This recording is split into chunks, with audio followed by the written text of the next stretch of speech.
여러분들은 복을 받기 원하십니까? 네. 당연히 뭐 그것을 물어봅니까? 이렇게 생각할 수도 있겠죠. 예. 만약에 하나님께서 여러분들에게 복을 주신다라고 뭘 줄까라고 물어보신다면 여러분들은 어떤 복을 받기 원하십니까? 이 그리스 로마 신화에 보면은 마이다스의 손, 미다스의 손이라는 내용이 등장을 합니다. 미다스라는 왕이 있었습니다. 이 왕이 무엇을 갖고 싶었을까요?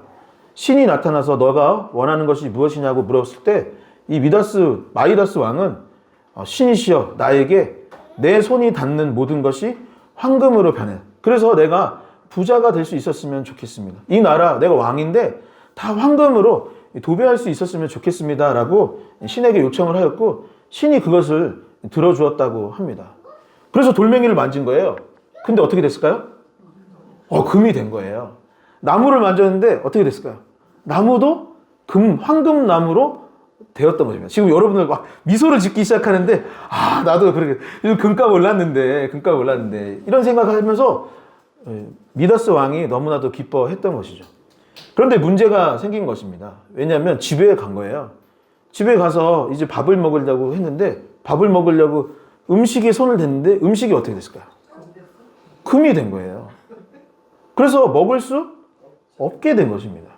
닿는 모든 것들이 금으로 변하게 되니까 내가 먹고 싶은 음식이 있더라도 먹을 수 없는 상황이 되고 말았던 것입니다. 그런데 사랑하는 딸이 나타난 거예요. 그래서 그 사랑하는 딸을 너무나도 반가운 마음에 안아주었다고 합니다. 그런데 그 딸이 어떻게 되었을까요? 금덩이로 변하게 되었던 것입니다. 사랑하는 모든 것들도 금으로 변했던 것이죠. 우리는 로또가 되면 큰 부자가 되고 그게 복이라 생각하곤 합니다. 그런데 통계를 보면 당첨자 중 70%가 몇 년 안에 파산하거나 이전보다 도리어 불행해졌다고 한다고 하더라고요. 언젠가 로또에 당첨한 분의 인터뷰를 본 적이 있습니다. 유튜브에도 보면 이게 그 옛날 방송인데 아마 찾아보면 있을 거예요. 당첨되고 나서 이제 고통 끝, 행복 시작이다. 나에게 이제 행복한 날들이 펼쳐지겠구나라고 마음을 갖게 되었는데 도리어 그분 고백이 뭐냐면 그때부터 내 인생에 어려움이 찾아왔다라고 하더라고요. 사람들이 자신이 당첨된 것을 알고 찾아와서 어떻게 했을까요? 돈 좀 빌려달라, 돈 좀 줘라 하는 사람들이 너무 많이 있었다는 거예요. 그래서 이사도 가고 이름도 바꾸고 어디에서 숨어 살아야 했던 것입니다. 가족들도 생각이 바뀌었던 거예요. 다 나를 돈으로 보는 것이고 나 역시 그들을 향하여서 의심과 불만으로 보내게 되었던 것이죠. 속으로 여러분 지금 이 생각 하지 않으세요? 나는 안 그럴 건데, 우리 가족은 안 그럴 건데, 뭐 그럴 수도 있죠. 결국 이분은 어떻게 되냐면 가족들을 멀리하고 유흥과 도박으로 재산을 다 탕진해 날려버리게 되었다라고 고백을 했습니다. 여러분 원하던 것을 가지면 행복해질까요? 되고 싶었던 것이 되면 좋을까요? 물론 잘 관리하고 그것들을 잘 돌보는 사람은 그렇게 될 수도 있을 것입니다. 그런데 우리가 생각했을 때 그것이 다시 한번 생각해 봐야 할 것은 단지 내 손에 닿는 것들이 황금으로 변하고 내가 이루고자 하는 일들이 다 이루어지는 것이 정말 복이 맞을까? 여러분들이 생각하는 진정한 복은 무엇이라고 생각하십니까? 이 마태복음에는 예수님의 5가지 설교가 기록되어 있습니다. 예수님께서 제자들과 무리들에게 직접 설교하고 가르친 내용이 5편의 설교가 이 마태복음에 기록되어 있는 것이죠. 지난주 말씀드렸던 것처럼 예수님께서는 제자들을 향하여서 나를 따르라 라고 했습니다. 주님을 따르라 했던 것이죠. 그리고 제자들이 예수님을 따라 살아가기 시작을 했습니다. 그래서 예수님이 말씀을 가르치시고 복음을 전파하시고 또 병들고 힘든 사람들을 고치게 되었더니 그 주변에 많은 무리가 예수님을 더 많이 따르게 되었던 것이죠. 그리고 나서 어디로 가셨냐면 오늘 본문에 이르기를 산으로 가셨다라고 하신 것입니다. 그래서 산에 오르셔서 더 집중하여서 하나님의 말씀을 전하는 시간을 가졌던 거예요. 현대 교회로 치르면 이 마태복음 5에서 7장의 내용은 따지고 보면 수련회를 한 것입니다. 따지고 보면은 성경 사경회를 하고 부흥회를 했던 것이죠. 그리고 이 말씀을 후대에 가리켜 뭐라고 하냐면 산에서 말씀을 전해주셨다 하여서 산상수훈이라 말을 합니다. 그 내용이 오늘 기록되어 있는 마태복음 5장에서 7장의 내용인데 그 첫 번째 내용이 무엇이냐면 복이라는 내용인 것이죠. 여러분 한번 같이 고백해 볼까요? 팔복. 팔복이 뭘까요? 8가지 예수 그리스도께서 가르쳐 주신 참된 복이다라고 하여서 팔복이라 하였던 것입니다. 사랑하는 성도 여러분, 성경에 기록된 복은 무엇일까요? 예수 그리스도께서 우리에게 주고자 하셨던 복은 무엇이겠습니까? 우리가 원하는 복과 하늘의 복이, 하늘의 신령한 복이 매칭이 잘 되는 것일까요? 오늘 말씀을 통하여서 예수님께서 우리에게 진정 허락해 주시고자 했던 팔복이 무엇인지 함께 듣고 그 복 받기를 결단하고 간구할 수 있는 저와 여러분 될 수 있기를 주님의 이름으로 간절히 소망합니다. 첫 번째, 예수님께서는 뭐라고 하셨냐면 복이란 무엇이냐? 심령에 가난함이 있는 것이 복이다. 심령이 가난한 자는 복이 있을 것이다 라고 이야기해 주셨던 것이죠. 한번 같이 읽어볼까요? 하나, 둘, 셋. 심령이 가난한 자는 복이 있나니. 우리는 부자가 되고 교회에서 기도할 때 그 부나 명예나 권력을 넘치도록 달라고 기도합니다. 그런데 예수님께서는 지금 정반대의 이야기를 하고 있는 거예요. 부자 되게 해주세요. 우리는 계속 기도하는데 예수님은 그거와 조금 다른 단어를 사용하셔요. 심령이 가난한 자는 복이 있다. 마태복음 5장 1에서 3절의 말씀을 같이 한 목소리로 봉독해 보도록 하겠습니다. 함께 읽겠습니다. 예수께서 무리를 보시고 산에 올라가 앉으시니 제자들이 나아온지라. 입을 열어 가르쳐 이르시되 심령이 가난한 자는 복이 있나니 천국이 그들의 것이며. 아멘. 이 구약 성경 창세기를 보면은 야곱이라는 사람이 등장을 합니다. 이삭에게는 두 아들이 있었는데 첫째 아들은 에서이고 둘째 아들은 야곱이었어요. 첫째 아들 에서의 특징은 무엇이죠? 얼굴이 붉고 털이 많고, 야곱은 조금 여리여리한 여성적인 아들이었다고 하더라고요. 그래서 저희 아버지가 살아생전에 저한테 뭐라고 했냐면, 덕우야, 너는 둘째인데 참 에서 같다. 에서 같다. 너는 이렇게 털이 많냐. 막 이런 얘기를 하시면서 했던 기억이 납니다. 그래서 제가 막 작년에도 면도 안 하고 이렇게 털 길렀었잖아요. 그래서 아버지가, 아이고, 네가 장남이 되고 싶은 거냐. 뭐 하셨던 기억이, 어려서부터 그런 얘기를 많이 하셨던 기억이 납니다. 그런데 이 야곱이 둘째인데 야곱이 갖고 싶었던 것이 있었어요. 그것은 무엇이냐면 바로 장자권이었던 것입니다. 둘째인데 형 노릇을 하고 싶었던 거예요. 둘째인데 장자의 축복을, 장자의 허락되어진 것들을 내가 좀 갖고 싶다라는 마음을 갖게 되었던 것입니다. 그런데 아버지는 눈이 어두웠던 거예요. 연세가 드셔서 앞이 잘 보이지 않으셨고, 그래서 둘째 차남 야곱은 아버지를 속이면서까지 형의 장자권을 결국 빼앗아 버렸던 것이죠. 그래서 더 많은 축복을 누리고 더 많은 부를 갖고 어떤 집안에서의 권위를 가질 수 있게 되었다고 생각을 했는데 문제가 발생했던 거예요. 무엇이냐면 형과의 사이가 틀어져 버린 것입니다. 아버지 역시 내 아들이 나를 속였다는 것에 속상하게 되었던 것이에요. 그래서 결국 야곱은 에서를 떠나서, 가족을 떠나서 이 삼촌 집에서 살아야 했었는데, 삼촌 집에서 살았던 시간이 무려 몇 년이었냐면 20년이나 되었다라고 되어 있습니다.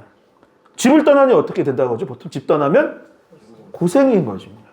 삼촌 집에 갔는데, 외삼촌인데, 외삼촌은 좋은 분이었을까요? 안 좋은 분이었을까요? 다들 아시다시피 야곱도 사기꾼인데 삼촌은 동네 제일 유명한 사기꾼이었던 거예요. 그래서 자기 조카를 계속 속이고 계속 속여서 뭐라고? 그래요. 너 첫째니 둘째니? 예. 아니 삼촌은 더 사기꾼이었던 거예요. 더 거짓말쟁이였던. 그래서 7년 지나면 돌려보내줄게. 7년 보내면 내 딸 줄게. 계속 해가지고 사기쳐가지고 20년이나 고생하면서 지내야 했던 것입니다. 시간이 지나고 어렵게 이제 집으로 돌아오려고 했지만 자신의 욕심, 내가 꿈꿨던 복을 추구했던 그 과거 20년 전의 일로 여전히 그는 형이 두려워 쉽사리 집으로 돌아오기가 어려웠던 것이죠. 그 문제를 언제 어떻게 해결했을까요?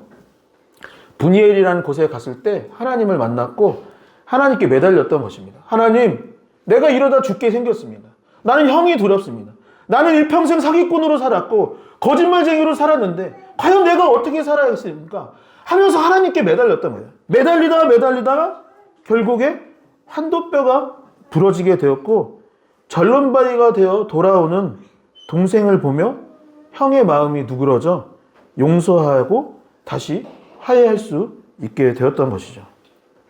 여러분들은 어떤 것이 복이라고 생각을 합니까? 형의 장자권을 취하는 것이 복일까요? 내가 갖고 싶었던 것을 빼앗는 것이 복이 맞습니까? 아니면 내 힘으로는 안 되는데 하나님, 나는 심령의 가난함이 있습니다. 내 일평생 내 뜻대로 내가 원하는 것들을 채우며 살아가 보려고 했지만 그것은 아무 소용이 없었습니다. 알고 봤더니 나는 정작 심령의 가난한 사람입니다. 나는 정작 하나님 없이는 살 수 없는 존재입니다. 그러면서 하나님께 매달려 형과 화해하고 가족이 회복되는 것이 복이라 생각하십니까? 여러분은 둘 중 어떤 것이 진정한 복이라 믿으십니까? 마태복음 5장 방금 본문에 보면은 뭐라고 했는데 3절에 심령이 가난한 자는 복이 있다라고 했는데 심령이라는 단어는 이 헬라어로 푸뉴마이고 이 푸뉴마라는 뜻은 뭐 바람 여러 가지로 번역돼요. 바람이다. 아니면 영이다. 이렇게 번역이 됩니다. 그리고 가난함이라는 것은 푸토코스라는 단어를 쓰는데 파산 또는 절대적 빈곤을 뜻하는 것이죠. 파산하여 절대적 빈곤 가운데 있다는 것은 무엇일까요? 여러분 파산했어요. 내가 절대적 빈곤에 있어요. 그럼 어떻게 살 수밖에 없죠? 누군가의 도움이 없으면 살 수가 없는 것입니다. 내가 파산을 했을 때 누군가 내 형이 도와주거나 아니면 하나님이 나를 도와주거나 뭔가 도움이 있지 않고서는 살 수 없는 존재가 되는 것이 푸토코스.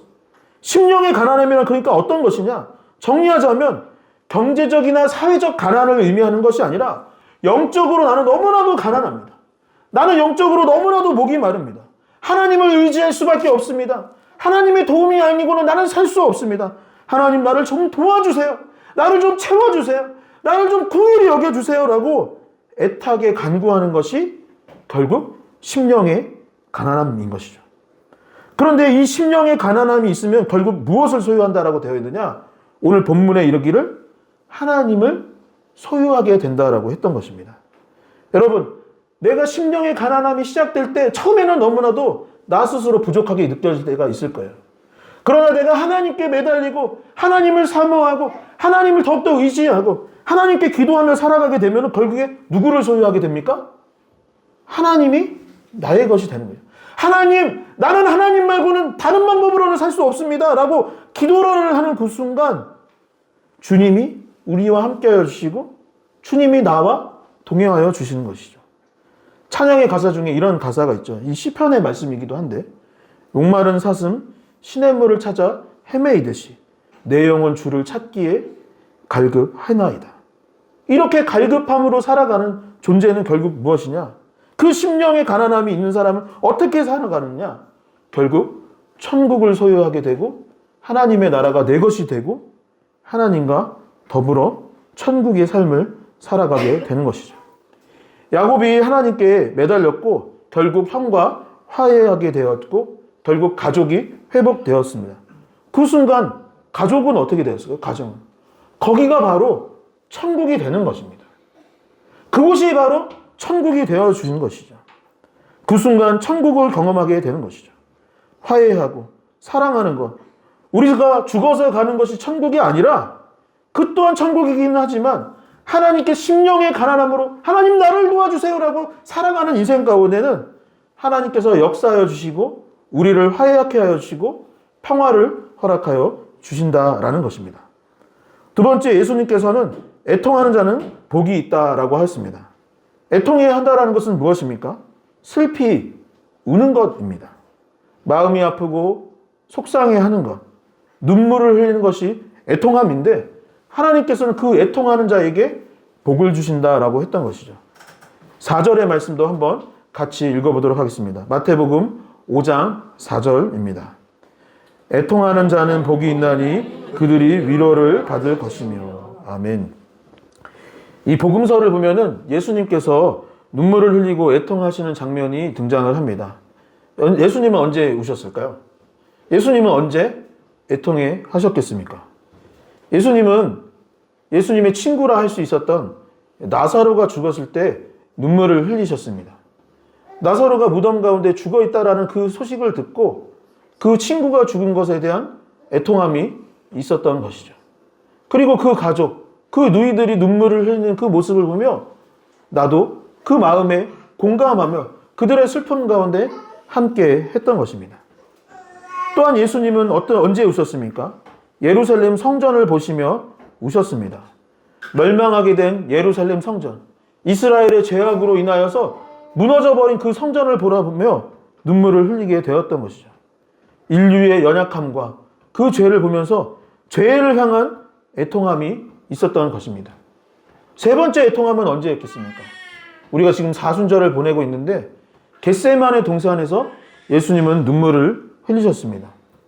우리의 죄를 대신 지시고 고통을 받으셔야 하는 그 어려움, 그 십자가 앞에 하나님 그럼에도 불구하고 나는 이 길을 가겠노라고 순종의 눈물을 흘렸던 것이죠. 즉 주님께서 말씀하시는 애통함은 무엇이냐? 아픈 이들, 연약한 이들을 향한 공감의 눈물이 애통함이요. 두 번째, 인류의 죄에 대한 회개의 눈물이 애통함이요.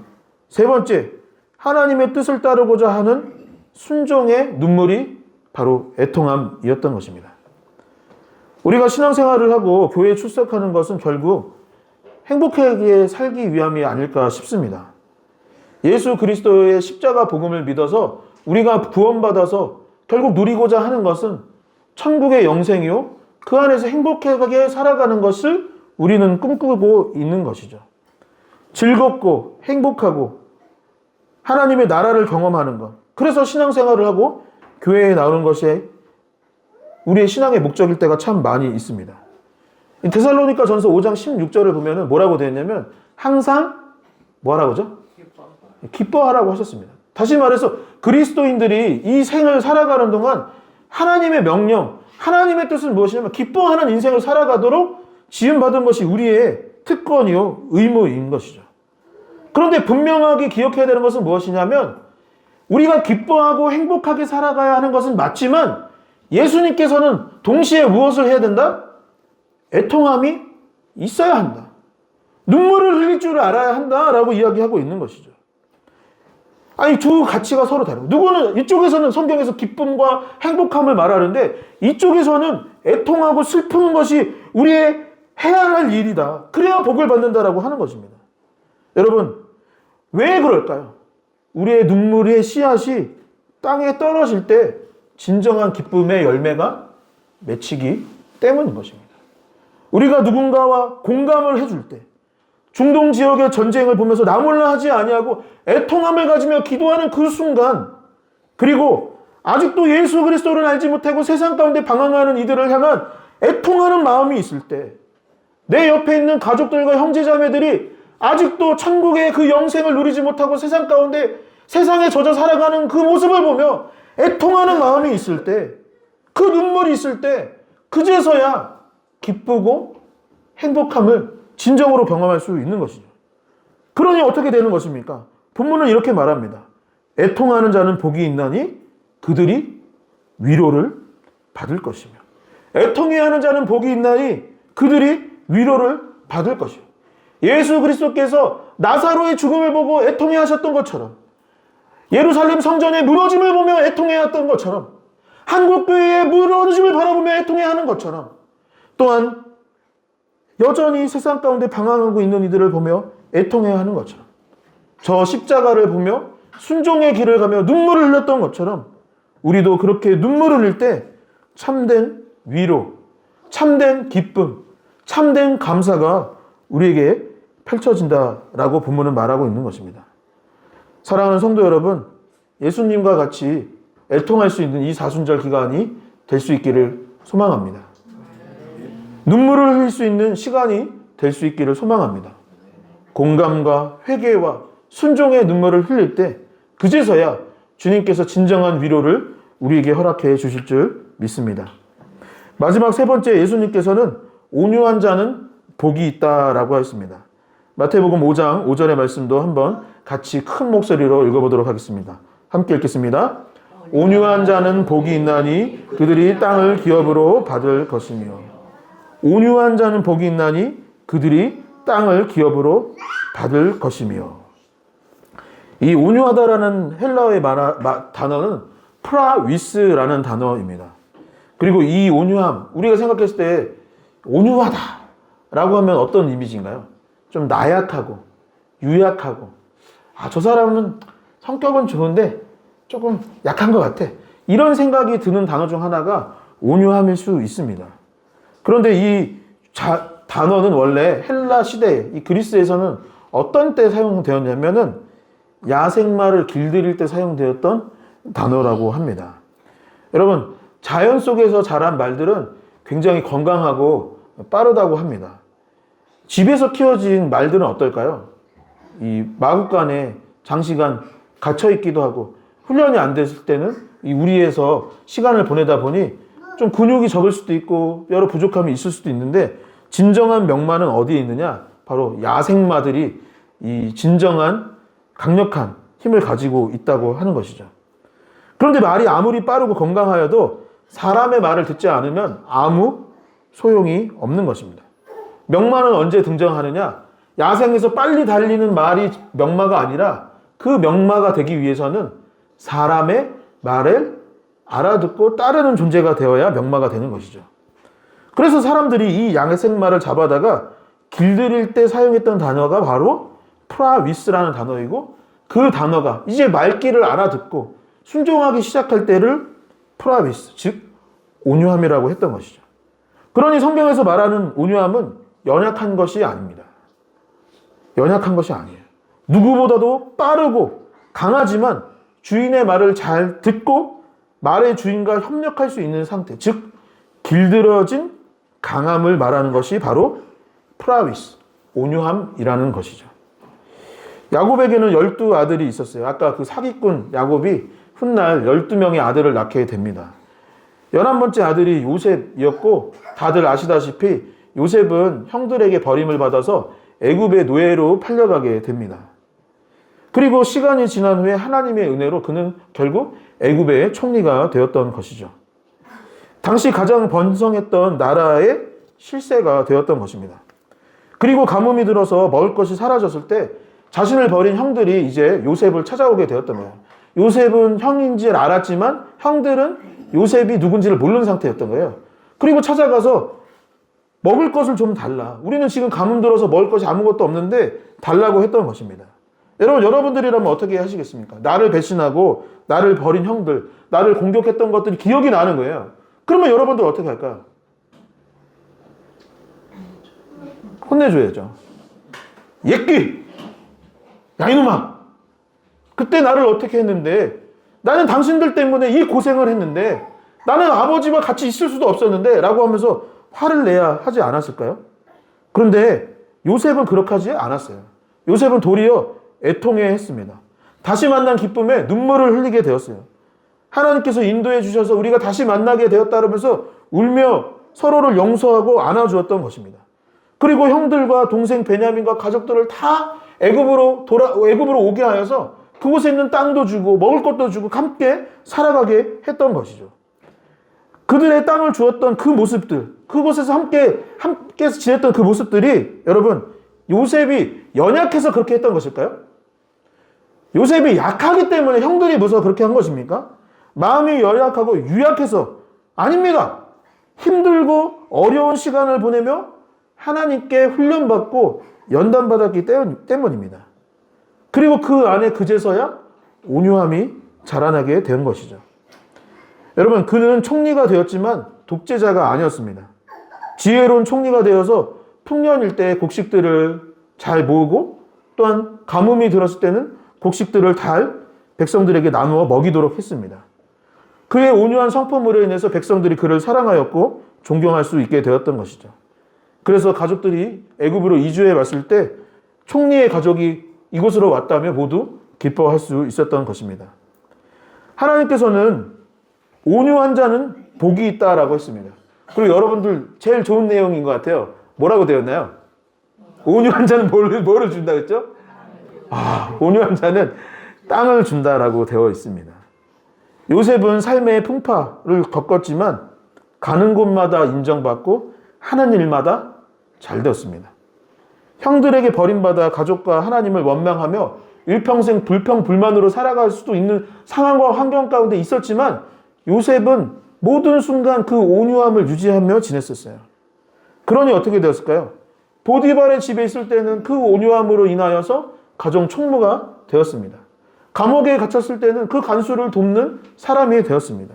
왕에게 갔을 때는 총리가 되었고 온유함 가운데 그의 땅, 그의 지경은 점점 넓어지게 되었던 것이죠. 그의 성품을 존경하는 많은 이들이 그와 함께하였고 온유한 성품으로 인하여서 그곳은 점점 하나님의 나라로 변화될 수 있었던 것입니다. 8가지 복 중 오늘 말씀은 총 3가지의 복을 함께 나누었습니다. 여러분들이 신앙생활 하면서 바랬던 복은 어떤 것입니까? 그리고 여러분들이 복을 받게 되는 조건은 무엇이라고 생각하셨습니까? 주님께서 말씀하시는 복은 우리가 생각하는 복, 세상의 복과는 전혀 다릅니다. 오늘은 주님께서 가르쳐 주신 3가지 복을 함께 살펴보았는데 그 3가지 복, 3에서 5절의 말씀을 함께 큰 목소리로 읽으며 마음에 새기도록 하겠습니다. 함께 읽겠습니다. 심령이 가난한 자는 복이 있나니 천국이 그들의 것이며 애통해하는 자는 복이 있나니 그들이 위로를 받을 것이며 온유한 자는 복이 있나니 그들이 땅을 기업으로 받을 것이며 아멘.